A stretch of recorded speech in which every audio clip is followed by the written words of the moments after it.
भारतीय बाजार पर कैसा असर देखने को मिलेगा ये जानेंगे और साथ ही आज शुरुआत में ही क्या स्ट्रैटेजी भी आपको बनानी है ये भी बताएंगे। लेकिन ये एक बार जान लीजिए कि कल के कारोबारी सत्र में संस्थागत निवेशकों ने क्या किया है। एफआईएस डीआईएस का एक्शन आपके टीवी स्क्रीन पर आ जाएगा। हमने देखा है लगातार हम देख रहे हैं 6 दिन की खरीदारी के बाद एफआईएस की कैश मार्केट में बिकवाली के आंकड़े देखे नजर आ रहे हैं। कैश मार्केट में 2280 करोड़ की बिकवाली एफआईएस ने की है। वहीं डीआईएस की अगर बात करें कैश मार्केट में 623 करोड़ की खरीदारी डीआईएस की तरफ से आती हुई दिखी है। वायदा बाजार में इंडेक्स फ्यूचर्स में एफआईएस ने 126 करोड़ की बिकवाली की है। वहीं इंडेक्स ऑप्शंस में 2321 करोड़ की बिकवाली एफआईएस की तरफ से आती हुई दिखी है। तो क्लियरली डीआईएस की खरीदारी को अगर छोड़ दीजिएगा, एफआईएस ने बिकवाली का रुख अपनाया। लगातार 6 ट्रेडिंग सेशन से खरीदारी जरूर देख रहे थे, लेकिन अब सेलिंग एफआईएस की तरफ से एक बार फिर से नजर आ रही है। चलिए ये तमाम संकेत लेकर चलते हैं मार्केट एक्सपर्ट के पास और उनसे समझते हैं कि आज की शुरुआत में उन्हें कैसे संकेत मिल रहे हैं, कौन से स्टॉक्स हैं जिन पर उनकी नजर। हमारे साथ ओपुलेंट एडवाइजर्स के ब्रजेश सिंह जुड़ गए हैं। ब्रजेश, गुड मॉर्निंग, स्वागत है आपका ईटी नाउ स्वदेश पर। सबसे पहले आज के लिए किस तरह की चाल बाजार पर आप देख रहे हैं? तो गुड मॉर्निंग मानसी जी। ओवरऑल अगर हम ट्रेंड की बात करें तो थोड़ा दबाव डेफिनेटली बना हुआ है। और अगर हम देखें कल के सत्र से ही जैसे सुबह का चालू हुआ था तब से लेके वो एक फ्लैट टू नेगेटिव जोन में था। थोड़ी लास्ट के कपल ऑफ आवर्स में जब क्लोजिंग होनी थी तो वहां पर भी एक बिकवाली देखने को मिली।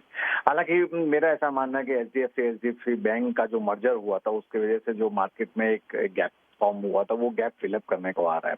इमीडिएट सपोर्ट की अगर हम बात करें तो 17,720 का लेके चलेंगे और थोड़ा डिफेंसिव अगर सपोर्ट की बात करें तो 17,650।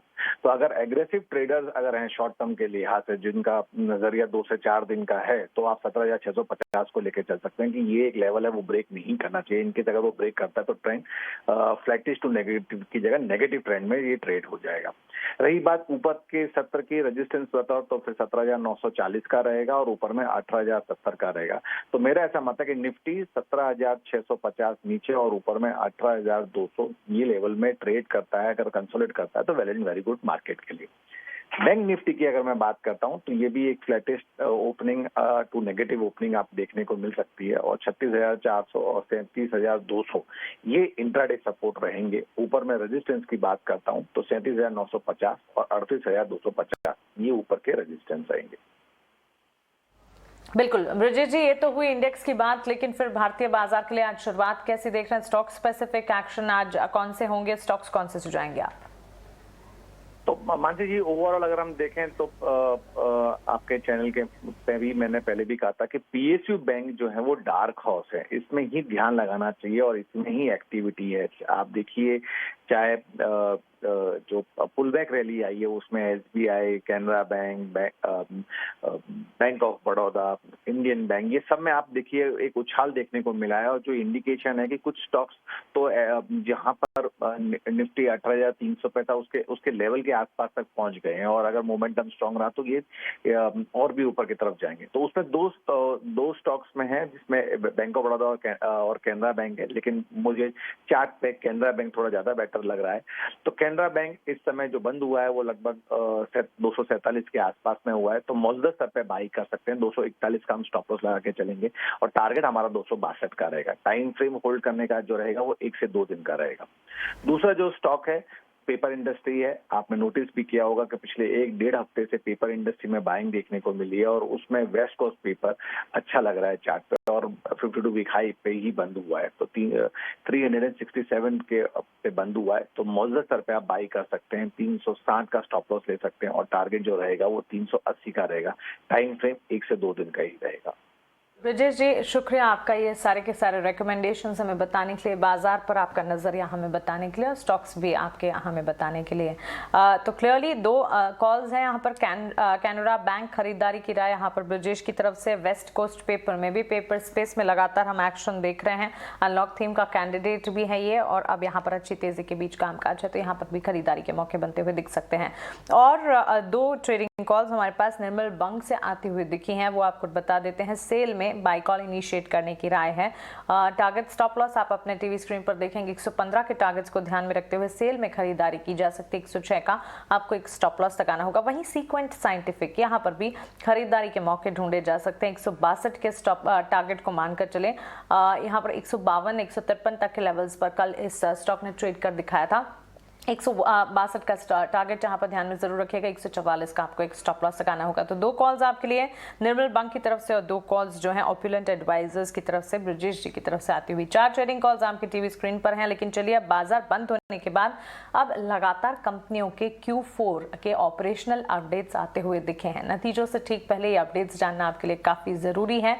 और अब कल बाजार बंद होने के बाद कौन से ऑपरेशनल अपडेट्स आए बताने के लिए पूजा हमारे साथ जुड़ गई हैं। पूजा, गुड मॉर्निंग। बताएं अपडेट्स क्या है हमारे पास? जी, टाइटन के अपडेट आए हैं। पहले तो उसके बारे में बता देते हैं। जो ज्वेलरी कारोबार है इनका, वहाँ पर 4% की गिरावट देखी गई है। पहले तो हाई बेस था और इसके अलावा ओमिक्रॉन के जो वेरिएंट आया उसके चलते भी पार्शियल लॉकडाउन जो लगे थे उसके चलते भी इनकी बिक्री पर असर पड़ी है। वहीं वॉचेस सेगमेंट में हम देखेंगे तो वहाँ पर 12% की बढ़त इस बार देखी गई है। मार्च 22 के जो महीना था वहाँ पर कंज्यूमर सेंटीमेंट कुछ इम्पैक्ट होते हुए दिखाई दिए, क्योंकि सोने के दाम में काफ़ी ज़्यादा बढ़त हुई है, उतार चढ़ाव रहा है, उसके चलते यहाँ पर कंज्यूमर सेंटीमेंट पर असर पड़ा है। और इसी वजह से हमने देखा कि ज्वेलरी कारोबार में काफ़ी ज़्यादा असर इस बार देखने को मिला। आने वाले तिमाही में भी इनका मानना है कि कुछ इम्पैक्ट, कुछ असर यहाँ पर देखने को मिल सकता है। अब बात करते हैं गोदरेज कंज्यूमर की, तो यहाँ पर भी कुछ कॉमेंट्रीज आ रही हैं कंपनी की तरफ से। इनका मानना है कि भारत में डबल डिजिट सेल्स ग्रोथ देखने को मिल सकती है। प्राइसिंग भी इन्होंने आगे पास ऑन की है, तो उसका भी फायदा यहाँ पर कंपनी को मिलता हुआ दिखाई देगा। लेकिन इंडोनेशिया की बात करें तो वहाँ पर जिस तरह से कोविड के मामले बढ़ रहे थे और हाई बेस भी था, तो वहाँ पर हाई टीन सेल्स डिक्लाइन यानी कि 17 से 19% की डिक्लाइन देखने को मिल सकती है।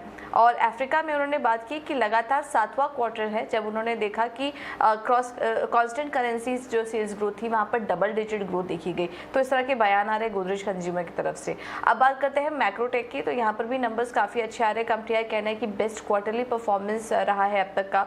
जो कंपनी की प्री सेल्स बिक्री है वहाँ पर 37% की बढ़त हुई है। इसके अलावा Q4 में जो कलेक्शन हुआ है वहाँ पर 36% की बढ़त हुई है। यूके में भी प्रदर्शन काफ़ी अच्छा रहा। 1700 करोड़ की प्री सेल्स यहाँ पर देखने को मिले हैं। भारत का जो कर्ज है उसमें कमी आई है, 9310 करोड़ की कमी वहाँ पर देखने को मिली है। और भारत में भी जो कंपनी का कहना है जो प्री सेल्स रिकॉर्ड हुई है FY22 के लिए, उसमें 51% की ग्रोथ देखी गई है। तो ये कुछ क्वार्टरली अपडेट आए कल बाजार बंद होने के बाद। ये तमाम अपडेट्स पर नज़र ज़रूर रहेगी और इसमें मैक्रोटेक का यानी कि लोढ़ा डेवलपर्स के अपडेट पर ज़रूर नज़र रखिए, क्योंकि दमदार अपडेट्स कंपनी ने यहाँ पर पोस्ट किए हैं। बिक्री जो है 37% बढ़ती हुई, कलेक्शन में भी 36% की ग्रोथ है। पूजा, इसके अलावा और खबरें कौन सी हैं, खबरों वाले शेयर्स कौन से हैं जिस पर हमें आज नज़र रखनी है? जी, जी एंटरटेनमेंट पर नज़र रखिए। एक ब्लॉक डील हो सकती है। इन्वेस्को 7.8% हिस्सेदारी अपनी जी में बेच सकती है और जिसके ज़रिए करीब 7.47 करोड़ शेयर्स जो हैं उनकी बिक्री होगी। जो रेंज तय की हुई है वो 270 से 290 के आसपास ये ब्लॉक डील देखने को मिल सकती है। जो डिस्काउंट है वो 7%, मतलब जो करंट मार्केट प्राइस से 7% के डिस्काउंट पर ये डील होते हुए नज़र आएगी। और हम आपको बता दें इस डील के बाद इन्वेस्को की जो हिस्सेदारी होगी वो करीब 11% रह जाएगी। और लगातार उनका ये मानना है कि जी और सोनी के बीच ये जो डील हो रहा है ये आने वाले समय में कंपनी के लिए एक बेहतर पोटेंशियल और काफ़ी सारा फायदा यहाँ पर क्रिएट होता हुआ दिखाई देगा जी के लिए।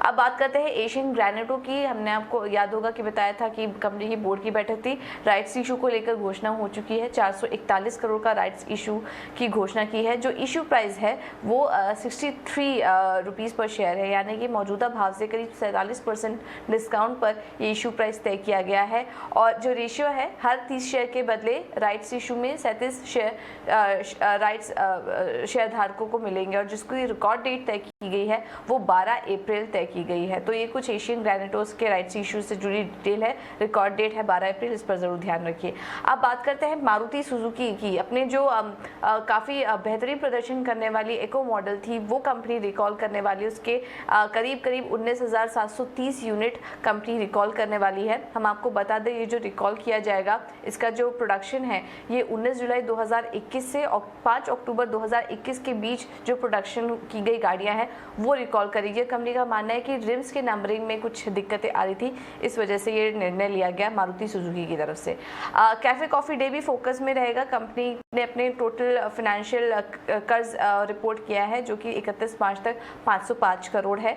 HDFC बैंक भी फोकस में रहेगा। कल बोर्ड की बैठक हुई थी कंपनी की और 16 अप्रैल को बोर्ड की बैठक होगी जिसमें कि 50,000 करोड़ बॉन्ड्स के जरिए कंपनी जुटाने पर विचार करेगी। IDFC भी नजर रखिए। हमारी जो खबर थी, एक्सक्लूसिव जानकारी जो हम आपको दे रहे थे उस पर मुहर लग गई है। कंपनी अपना AMC कारोबार बेचेगी। बंधन फाइनेंशियल, GIC और क्रिस कैपिटल के कंसोर्शियम को ये कारोबार बेचेगी। करीब 4,500 करोड़ में डील होने का अनुमान है। तो हमारी जो एक्सक्लूसिव खबर है उस पर मुहर लगते हुए दिखाई दी है। और आखिर में बात करते हैं DCB बैंक की। मुरली M नटराजन वापस से MD और CEO नियुक्त हो चुके हैं अगले 2 साल के लिए कंपनी में।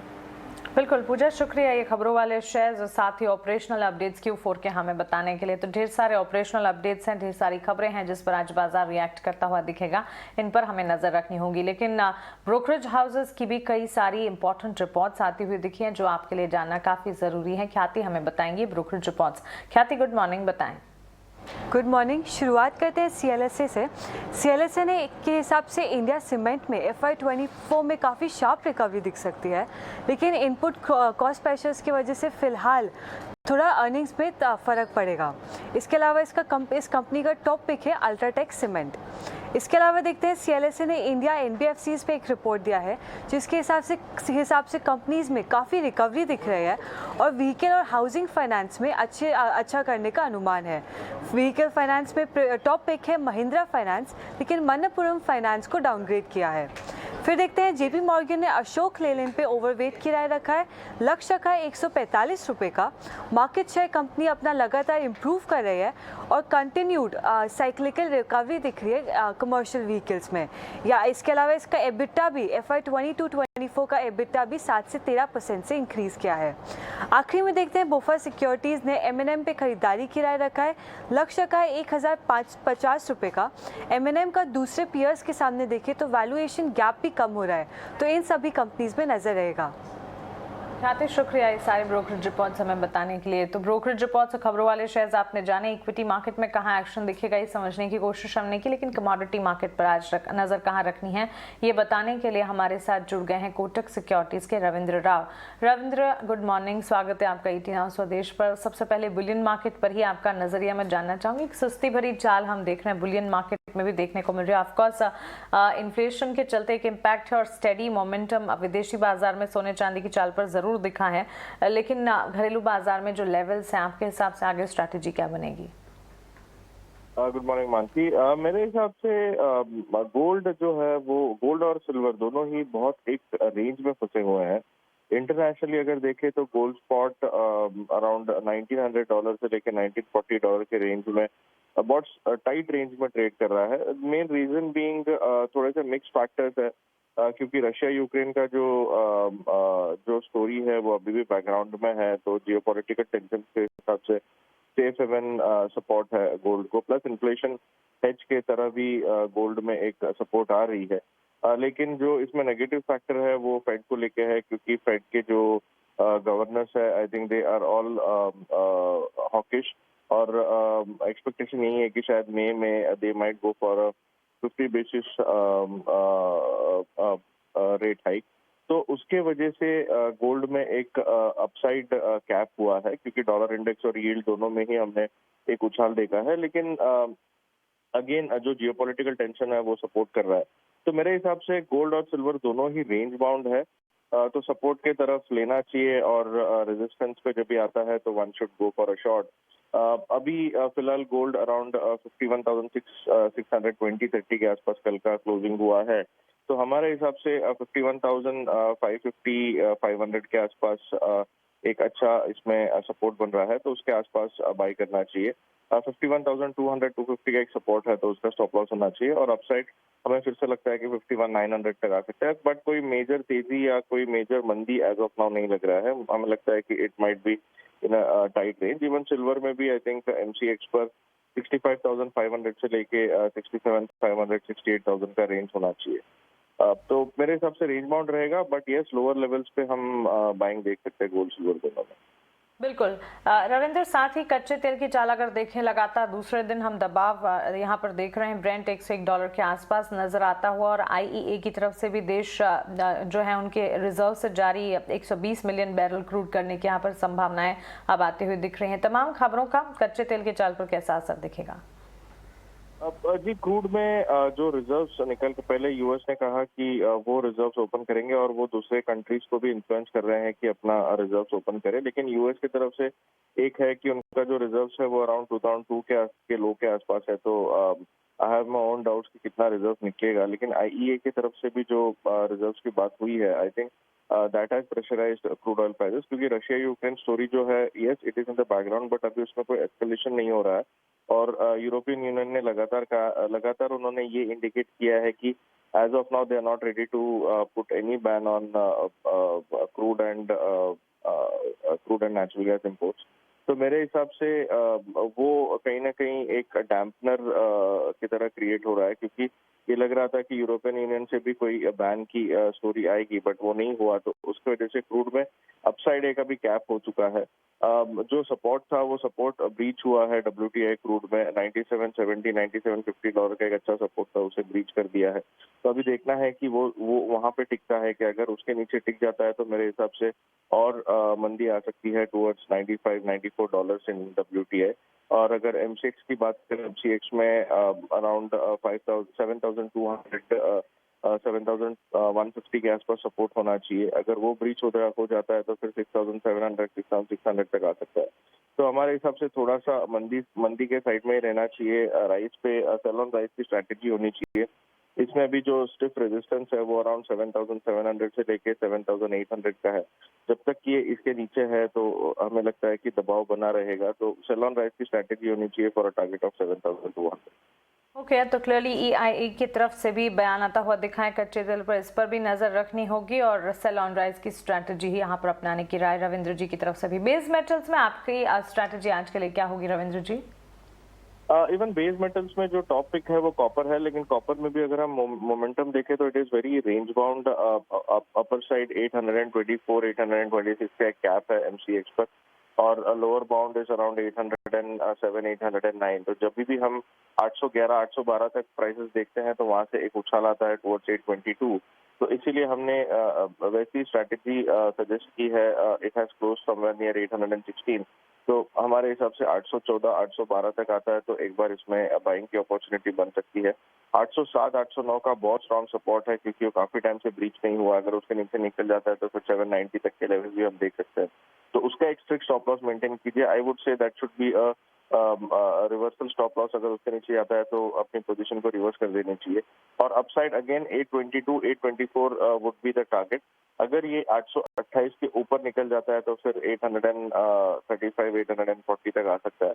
अदरवाइज हमें लगता है कि 812 से लेके 822 824 का रेंज रहेगा। तो as it is at the support level buying suggestable है in dips with stop loss of 807। बिल्कुल रविंद्र जी, शुक्रिया ये तमाम जानकारी के लिए। कमोडिटी मार्केट्स पर अपनी स्ट्रैटेजी हमें